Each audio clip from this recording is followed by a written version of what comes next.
السلام عليكم walaalyaal soo dhawaada waxaan rabaa idin soo arin cajiiba oo la xiriirta khatarta korontada iyo isticmaalka mobilka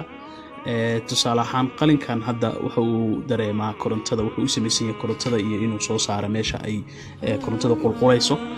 qulqulka korontada hadda marka fiirisid meeshan korontada leedahay socketkan waa kii wire-ka darbiga la gashanay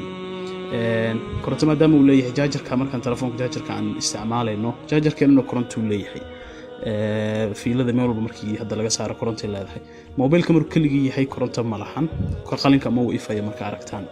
ifan hadii la daaro xitaa marka waxa halkan ka arkaysaa tusaale markii la geliyo seebo uu noqonaya marka qalinka soo qabo hadii la saaro mobilka ay koronto leeyahay waxana macquul inaad isticmaalaysa ama ku hadlaysid koronto leeyahay waxa taa ka sidana subhanallah markii mobilka gacanta ku haysatid gacantaada fiiri gacantaada lafteeda korontada qulqulkeedii uu saameynaya jirkaaga gacanta kala fiiri marka waa maasantiin walaalayaal ciladaas waxa u baahnaynaa maaragtay aad insha Allah iska ilaalisaan walaalihiina gaarsiiyeen insha Allah